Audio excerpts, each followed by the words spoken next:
Talking Esprit Payade, l'émission 100% MHSC. Bonsoir et bienvenue à toutes et à tous, le Talking Esprit Payade comme toutes les veilles de match. On est ensemble environ pendant 45 minutes pour revenir sur le match nul de partout face à Brest et évoquer la réception du LOSC demain soir. Alors au programme justement donc le débriefing de ce Brest MHSC. On reviendra sur les notes, on fera un top, un flop. On évoquera les problèmes défensifs que connaissent les Montpellierins. On fera la comparaison entre le 3-5-2 et le 4-3-3. Et enfin, on se posera la question si ce point, c'est un bon point ou pas, ou alors est-ce que Montpellier a perdu 2 points tout simplement ce soir-là. L'échauffement en deuxième partie, donc le zoom sur le LOSC. Montpellier donc affronte le LOSC. Je vous présenterai mon joueur à suivre. On évoquera les absents lillois et enfin on finira avec de plusieurs débats et donc les fameux pronostics de la rédaction. Mes invités ce soir, Dorian, bonsoir. Bonsoir à tous. Et Bouba, comme d'habitude, il est là, on ne compte même plus ses titularisations. Ouais. Merci à tous. Titulaire indiscutable désormais au sein d'Esprit Payade. On va commencer donc c'est bon. Oui, Bouba. Ah, mais il est content d'être avec nous, Bouba, ça fait plaisir. Ça fait quoi? Ça fait 6 ou 7, c'est bien, c'est pas mal. Surtout grâce à vous et à tous ceux qui nous suivent, ça fait plaisir. Ouais, en tout cas, j'espère que vous êtes nombreux à réagir sur Facebook et sur YouTube dans le chat. Alors, donc, on va résumer ce match nul face à Brest. Donc, Laborde ouvre le score à la 45e minute de la tête sur une passe de Delors. C'est Philippe Otto qui égalise à la 58e, une frappe à bout portant qui trompe Jonas Omlin. Et c'est Chardonnay oublié dans la surface qui double la mise pour Brest, qui permet à Brest de mener 2-1. Et c'est Delors qui égalise en solo à l'entrée de la surface, donc quelques minutes après, juste après. Donc score final 2 partout. Des Payadins qui ont laissé faire le jeu à Brest en deuxième mi-temps. Ça nous fait penser un peu la saison dernière à l'extérieur. Montpellier proche de la correctionnelle en toute fin de match. Le Brestois qui rate le cadre, ça aurait pu être fatal pour Montpellier. Au final, c'est quand même un 2 partout. Un duo d'attaque qui sauve un point important pour Montpellier. Montpellier descend par contre à la 6e place au profit de Rennes qui récupère la 5e de Montpellier. Montpellier à 5 points du 3e, le Paris Saint-Germain. Seulement 4 points d'avance sur Metz, 10e au classement. Messieurs, que faut-il retenir de ce match nul, Dorian ? Moi, je retiens une prestation moins aboutie à l'extérieur que sur les derniers matchs. Alors, on aura plein de débats au sujet de ce match. Je ne vais pas trop m'étaler sur si c'est un bon point, si comparer Montpellier, ce match à l'extérieur aux autres, parce que oui, cette équipe-là m'a fait penser, enfin cette philosophie de jeu-là m'a fait penser au jeu qu'on pratiquait à l'extérieur la saison dernière, c'est-à-dire venir chercher un point et peut-être plus par miracle. Voilà, on a vu qu'on s'est complètement arrêté de jouer en seconde mi-temps. On a ouvert le score en fin de première période alors qu'on n'avait pas montré grand-chose. On n'a pas eu de grosses occasions. Je crois même qu'on marque sur notre seule frappe cadrée de la première mi-temps. Donc je suis un peu déçu de ce qui a été montré. Bon, après, il faut pas être trop exigeant non plus. On a joué un match en milieu de semaine, le mercredi contre Metz. C'est vrai, on a fait tourner. Il y avait un effectif de moins bonne qualité. On est revenu en 3-5-2. Voilà, bon. C'est surtout ça qu'il faut retenir. C'est un peu de manque de combativité. Pour retenir un peu de déception, du manque de combativité pour Dorian. Bouba, qu'est-ce que tu retiens ? C'est pas forcément parce qu'on joue à 5 qu'on prend pas de but, on a eu la preuve. C'est ça. Après, je retiendrai quand même le retour dans l'équipe de Kozza qui s'est bien battu en latéral, qui a fait une bonne rentrée pour un retour, parce qu'il en a beaucoup souffert, il n'a pas eu autant de dire. Après, toujours Laborde de l'or, heureusement qu'on les a, les gars, parce que ça serait là. Et après, mais honnêtement, je me suis ennuyé. Ça m'a rappelé les sales soirées du foot du 5-3-2 là. C'est très triste et après, bon, je me répète, mais pour moi, Kangre Mendes, il faudrait tourner avec les jeunes. On a vu Kozza, hein, on a vu Wai, et je vous en parlais il y a quelques temps, ça serait peut-être l'occasion d'essayer les jeunes. Je vais te couper, on en reviendra dans les débats qui viennent, pardon. Là, c'est juste pour savoir brièvement qu'est-ce que tu as retenu donc, de la déception. Dolly, ouais, voilà, qu'il n'a rien à faire dans l'effectif, je l'avais Alors, dit. Bouba, Porte justement, cet hiver. alors, on va y venir, Hein? justement, je vais vous donner les notes.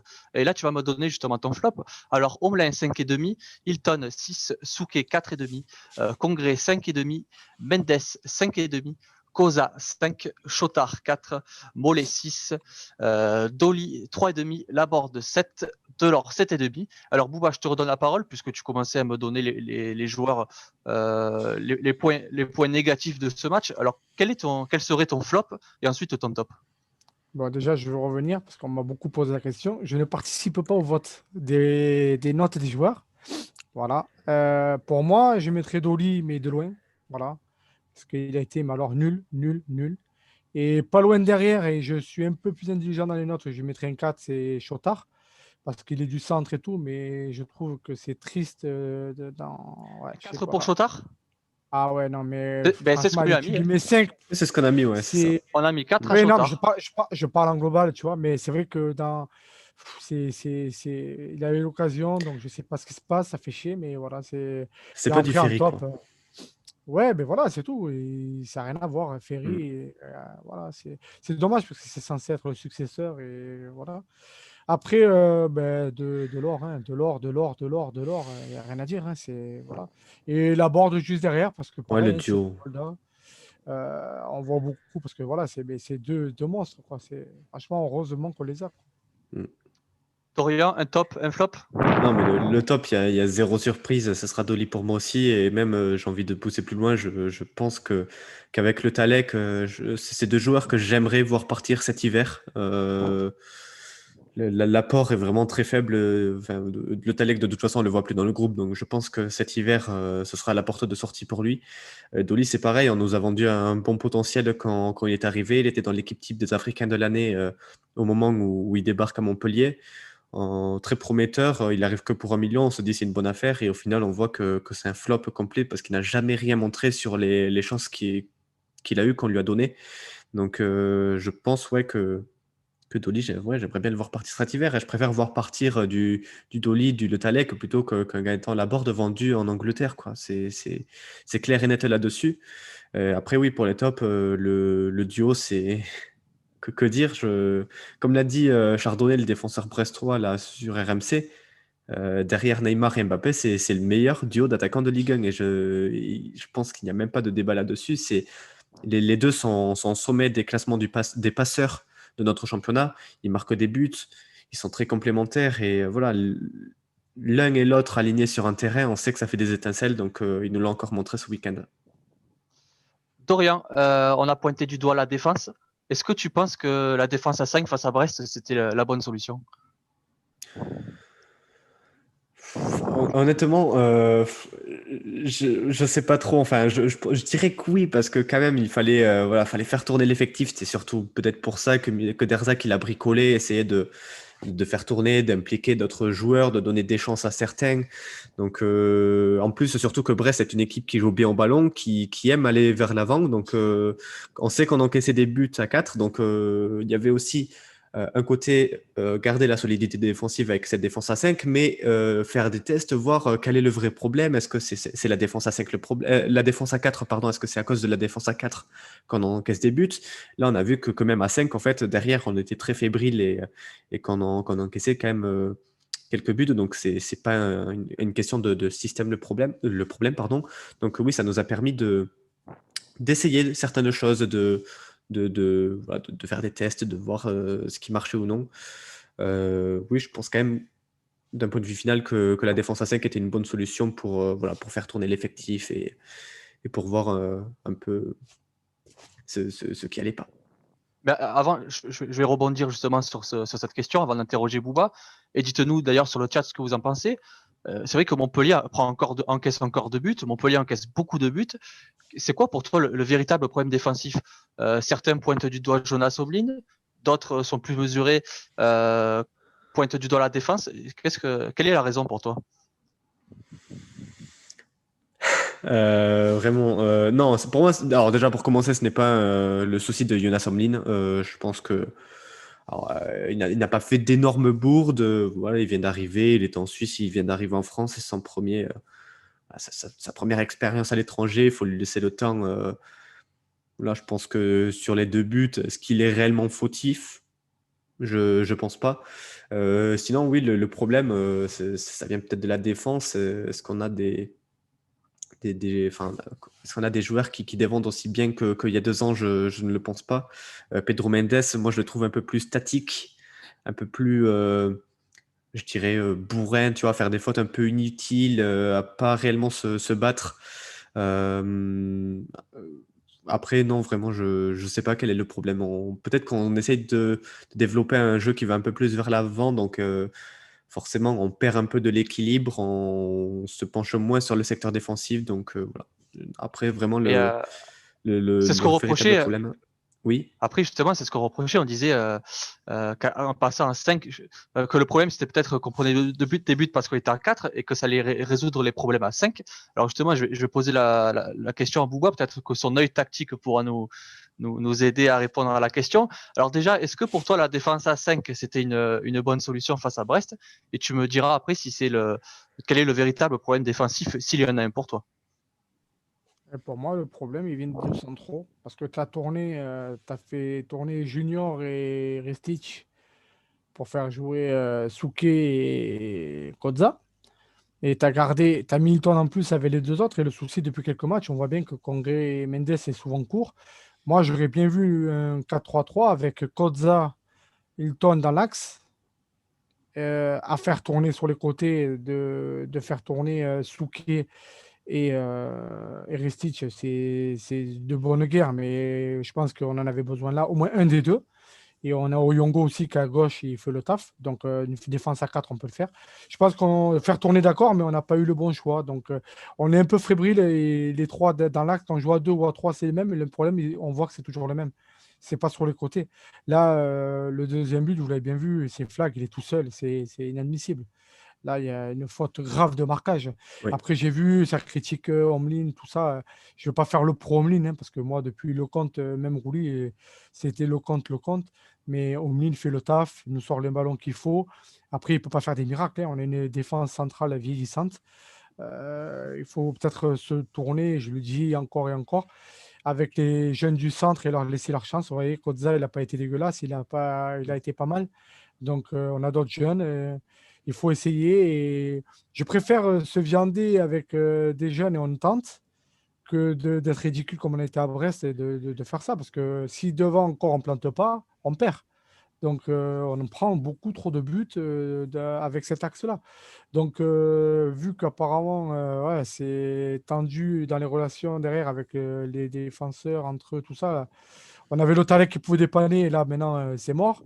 Il va falloir trouver une solution avec les jeunes ou acheter au mercato. Mais pour moi, c'est plus possible. Moi, je ferais tourner Congré et Mendes cash. Et je mettrais Ça, Kodza et Ton. moi, je suis d'accord avec toi, Bouba, parce qu'on a beaucoup vu de stats sortir sur Omlin. Voilà, il fait moins de clean sheet que Lecomte et Rouli. Il encaisse Rouli. plus de buts par match. Ok, ça reste. Oui, les stats, elles sont là, mais pour moi, ce n'est pas lui qui est à l'origine des buts qu'on encaisse. La défense Congré, Pedro n'est plus aussi impériale qu'elle a été l'an dernier, qu'elle a été il y a 2 ans, 3 ans, quand on était parmi les meilleures défenses du championnat. Donc, ouais, le souci pour moi, il vient vraiment de cet axe de charnière centrale. On l'a dit en début de saison qu'il aurait peut-être fallu recruter un Ouais. défenseur central en plus. On l'a dit, on va sûrement le redire qu'il faut peut-être pour le mercato, si jamais on envisage de recruter, avoir la situation financière, qu'il faudra en priorité se pencher sur un défenseur central, car ouais, cette défense-là est vieillissante et c'est ça qui est principalement à l'origine des nombreux buts que l'on encaisse ces derniers temps. Je vais vous couper, on en reviendra longuement et sûrement dans la prochaine partie du match face à Lille. Mais juste pour conclure cette partie match, est-ce que pour toi, Dorian, c'est un bon point de prix, ce match nul face à Brest, ou alors est-ce qu'on a perdu 2 points? Ben, moi, j'étais très indécis sur cette question. Même après le match, je me la suis posée. Bon, est-ce que je dois être content? Voilà, est-ce que voilà, c'est 2 points de perdu pour l'Europe? Moi, je pense qu'en fait, ce qui fait surtout mal, c'est d'avoir enfin les 2 matchs entre Metz et Brest, de prendre qu'un point sur 6 sur ces 2 matchs. Mais ce qui fait le plus mal, ce n'est pas de prendre un point à Brest, parce que Brest reste quand même une équipe. pour moi, qui prennent un beau football, qui joue vers l'avant, qui a réussi à faire que quelques surprises et qui, pour moi, terminera dans le top 10 du championnat en fin de saison. Donc, faire un match nul à Brest n'est pas réellement un problème en soi. Par contre, ne pas prendre les 3 points face à Metz, il est là. Le véritable souci, c'est là où on doit avoir des gros regrets d'un point de vue comptable. C'est ces points-là qui manqueront peut-être en fin de saison plutôt que les 2 points qu'on a perdus à Brest. Je pense qu'à Brest, voilà, avec l'enchaînement des matchs, là, surtout quand on joue Lille à la maison, on va sûrement être plus concentré sur ce match, essayer de faire tomber un gros chez nous. Voilà, c'est pas le match de Brest où on doit avoir de regrets, c'est surtout le match à domicile face à Metz où en plus on avait l'équipe type. Et là, on fait match nul à Brest avec une équipe remaniée. Bon, on va dire qu'on peut être satisfait sans sauter partout non plus, quoi. Donc, pour résumer, plutôt un bon point de Oui, prix oui, oui, oui. face à Brest, sans pour autant Oui, oui. s'enthousiasmer. Bouba, rapidement, pour fermer cette première partie, un bon point de prix ou 2 points de perdu pour toi? Eh ben, N'hésitez pas sur le chat à nous le dire. Excusez-moi, Bouba.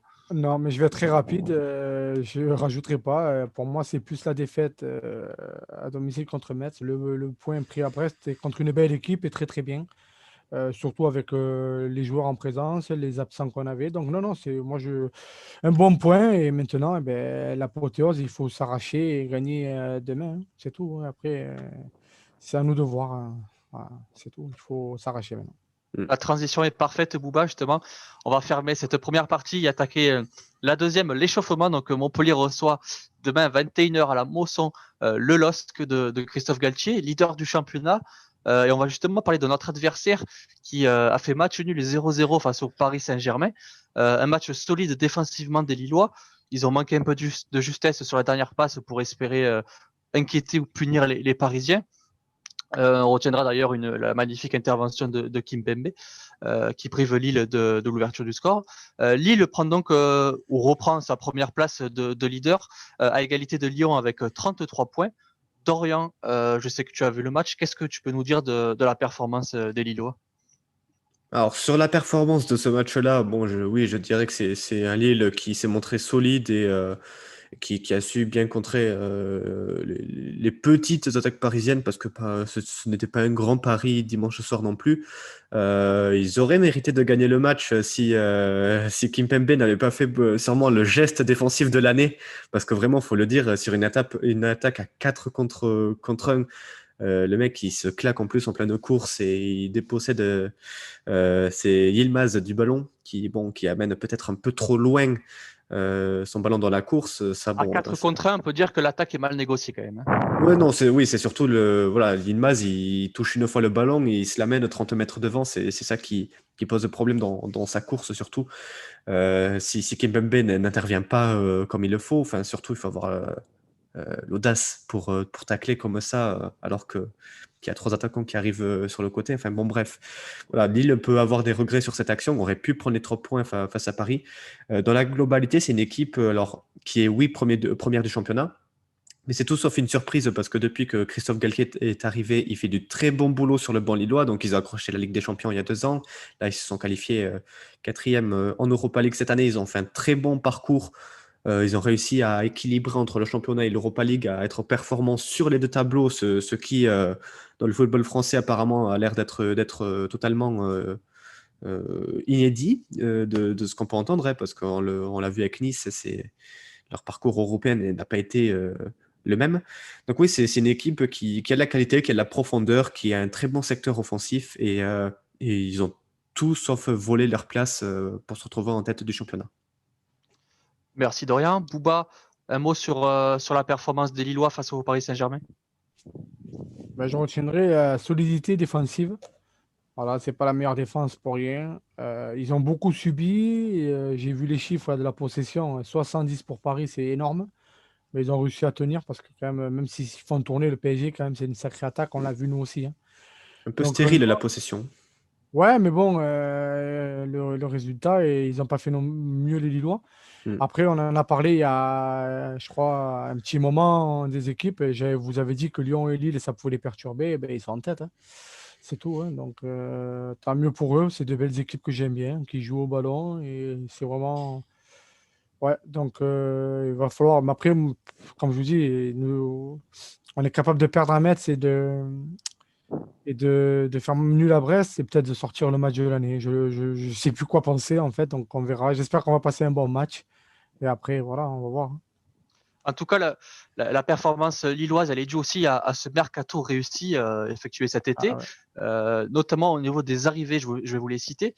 Il y a Eugenio Pizzuto, donc moins connu, libre de Pachuca au Mexique. On a Burak Yilmaz de Beşiktaş, Angel Gomez de United, Isaac Liadji de Marseille, Orestis Karnesis de Naples, Sven Botman donc qui œuvre en défense centrale, titulaire indiscutable en ce moment en provenance de l'Ajax, pardon. Et on a Jonathan David en provenance de la Gantoise. Donc on a 4 joueurs à vocation offensive, un milieu défensif et un gardien, 40 millions dépensés. Du côté des départs, il n'y en a pas beaucoup, mais ils ont renfloué les caisses avec Victor Osimhen, 70 millions d'euros vendus à Naples. On a Gabriel à Arsenal pour 26 millions d'euros et Junior Alonso, 3 millions d'euros à l'Atlético, donc le club du Brésil. 99 millions de ventes sur 3 joueurs. Dorian, tu as loué les performances de Lille. Alors, quelle est pour toi la recette de Lille pour effectuer à chaque fois des mercatos réussis? Et est-ce que tu penses que Lille est un candidat sérieux au titre cette année?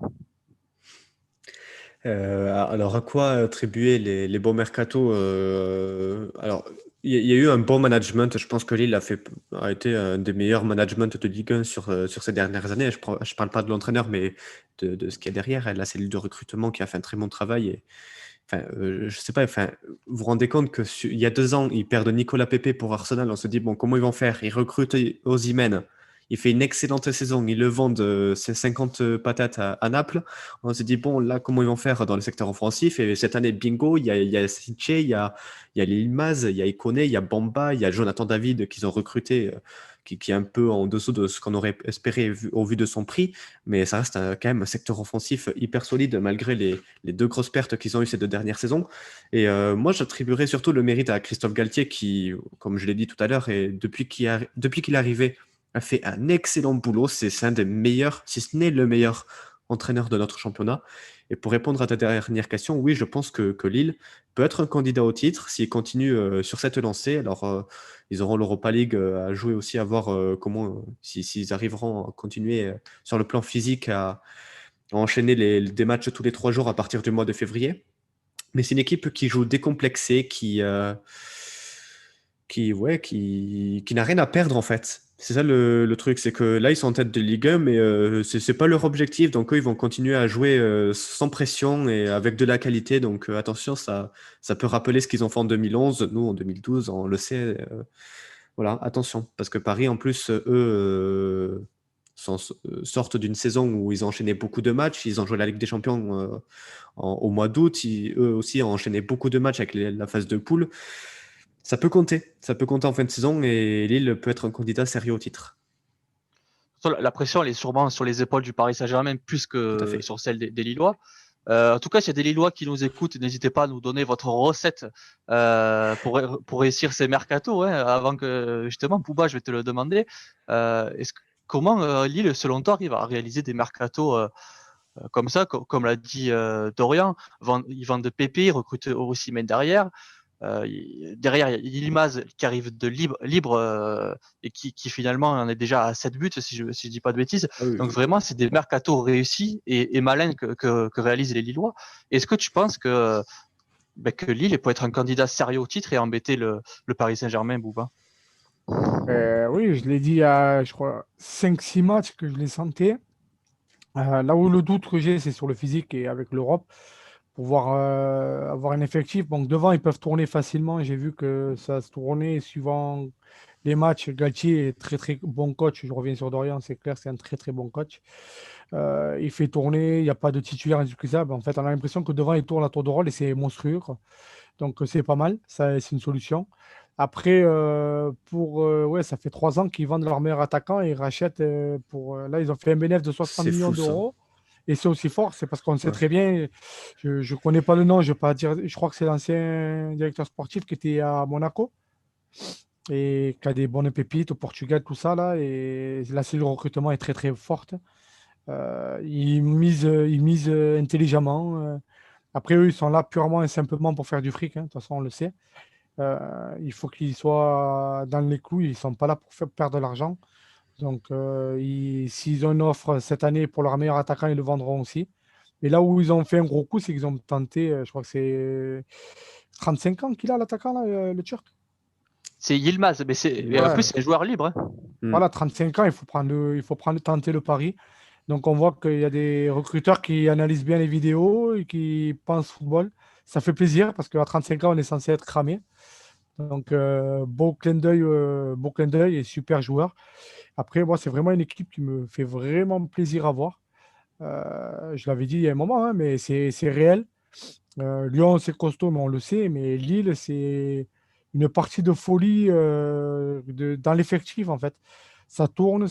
Pour moi, je pense que si vraiment ils arrivent à passer le cap des matchs et qu'ils sortent vite en Coupe d'Europe, parce que je pense que ça va les tuer, je pense qu'ils ont quoi en faire un championnat.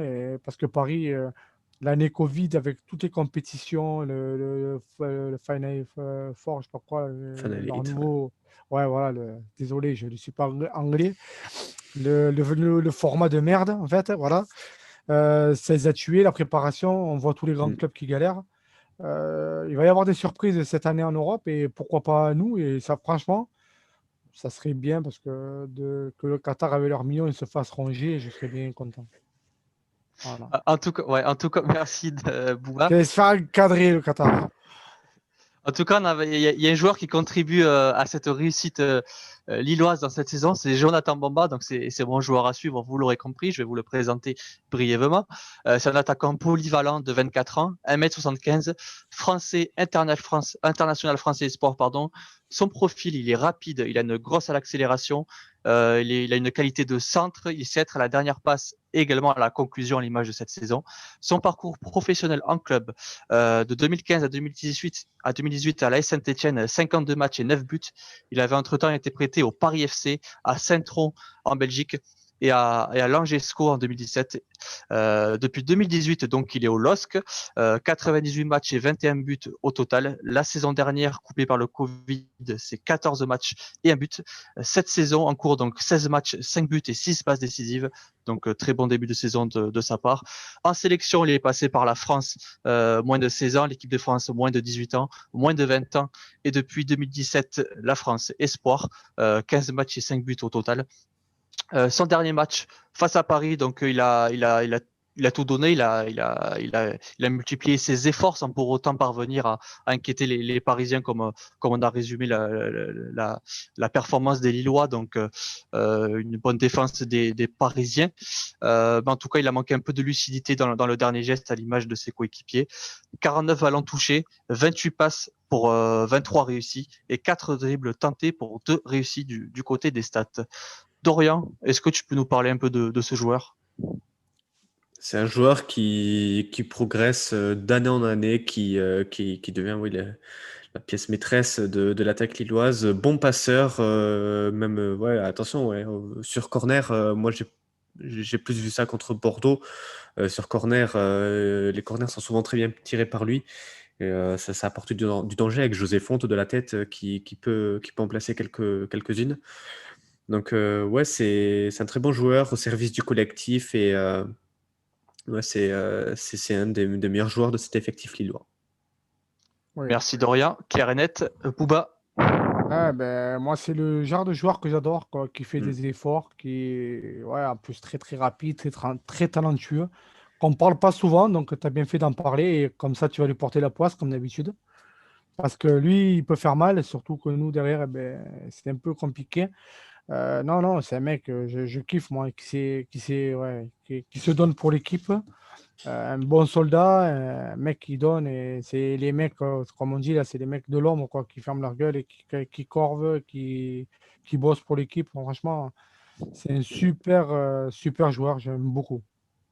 et comme je le dis à chaque fois, en espérant qu'il nous fasse pas trop de malheur. Alors si Jonathan Bamba sera lui bel et bien là, ce ne sera pas le cas de 4 joueurs. Donc Renato Sanchez est absent, Jérémy Pied aussi, Luis Arrojo aussi, et ce sera également le cas de Adama Soumaro, donc qui seront pas là du côté de Lille et de Christophe Galtier. Je rappelle donc que Montpellier affronte le LOSC demain à 21h, leader du championnat quand même. Montpellier 6e, privé de TJ Savanier. Mendes et Congré sont incertains, mais ils devraient être tout de même disponibles. On en saura plus dans les heures qui viennent ou dans les minutes qui viennent. Donc ils ont reçu des béquilles tous les deux face à Brest, et donc sont incertains, mais on espère qu'ils seront là. Messieurs, premier débat match. Quel schéma il faudra aligner face au LOSC, alors que Montpellier a utilisé un 4-3-3 face au PSG, puis est repassé à 5 derrière face à Brest, on l'a évoqué tout à l'heure. Alors je vais commencer par Bouba. Ouais, ben, je pense que j'en ai parlé la dernière fois quand je vous ai dit qu'il faut avoir peut-être des soucis pour tenter des choses. Eh ben, ça serait l'occasion de tenter Hilton et Kodza dans une défense à 4, même si ça peut paraître.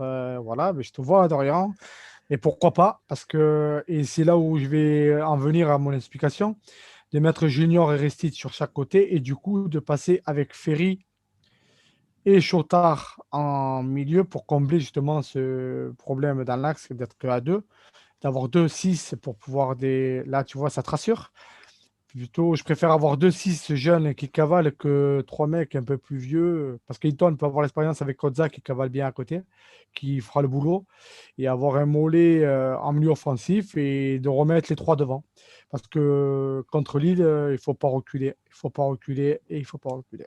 Il faut jouer au ballon. On ne sait pas défendre, donc il faut jouer.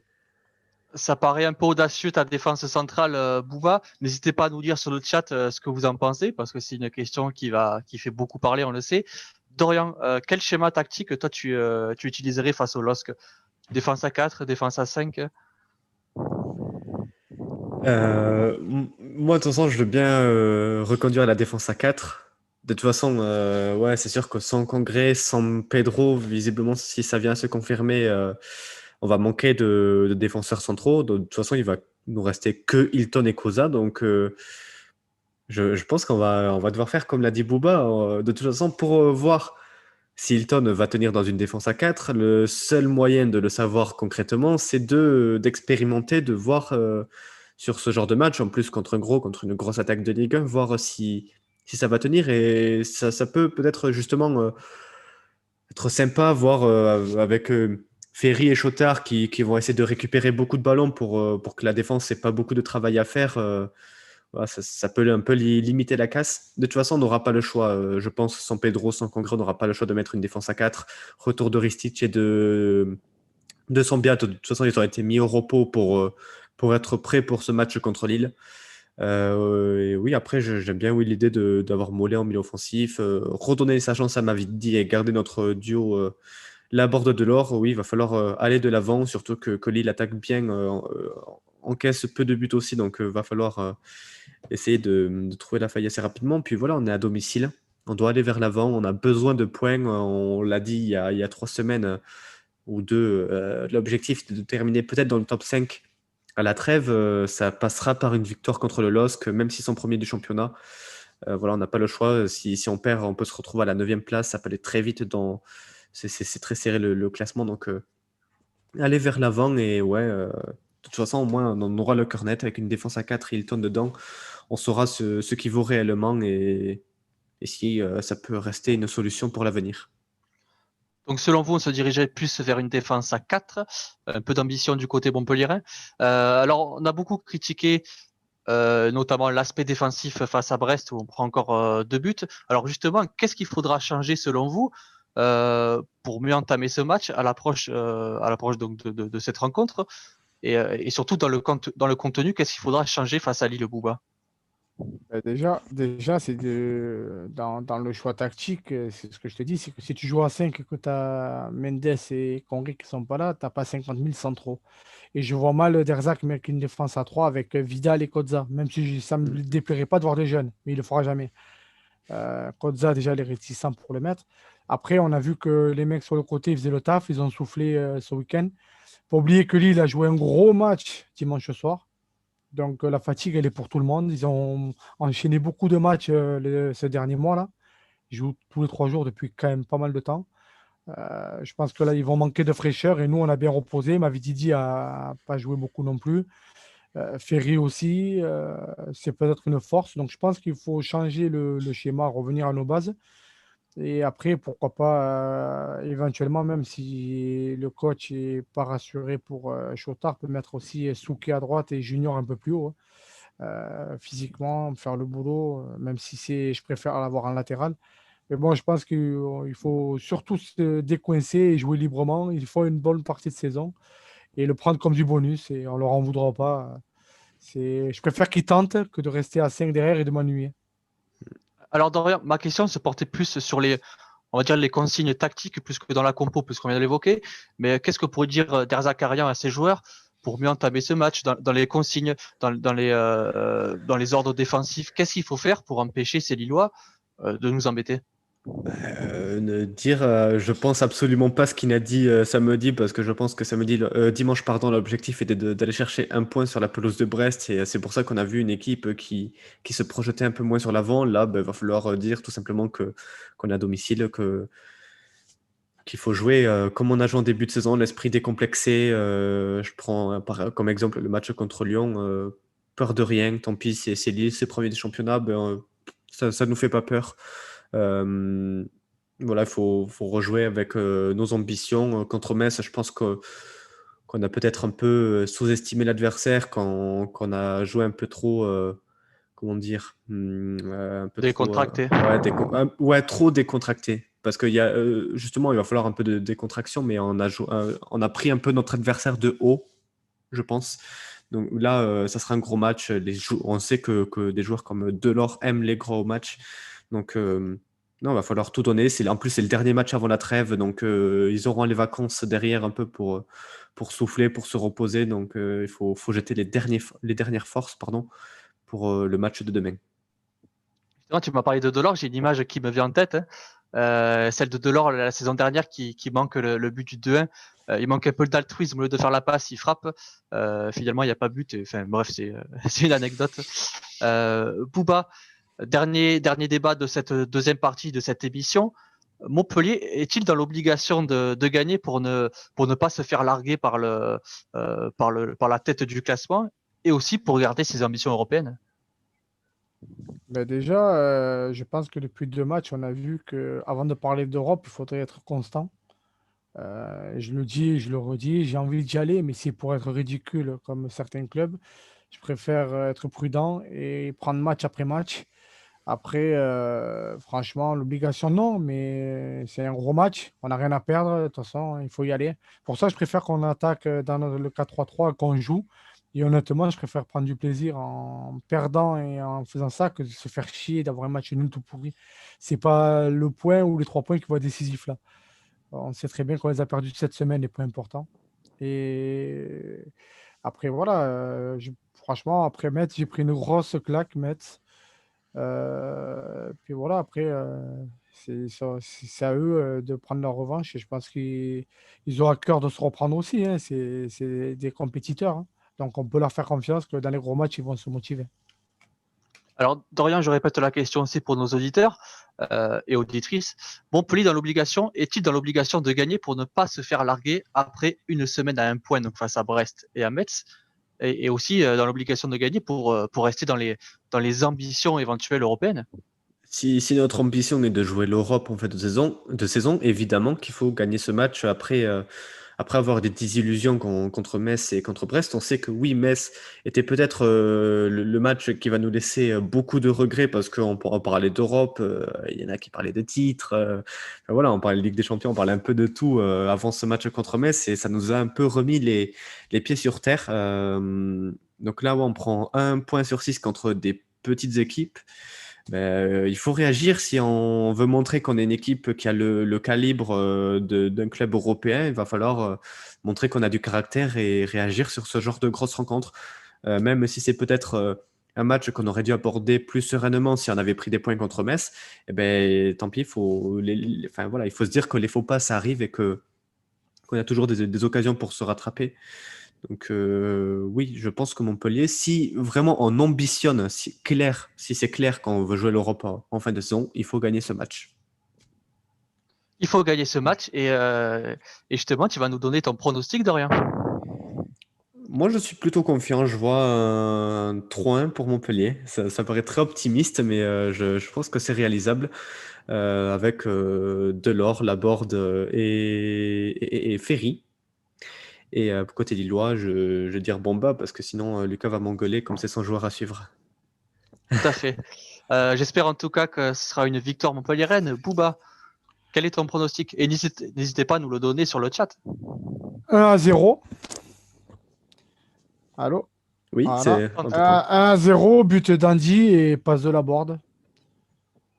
Voilà, propre. Classique le duo. Voilà. Ouais. Classique, Alors moi, mais je vais, surtout propre. classique, moi je vais être un peu plus mesuré. Un partout.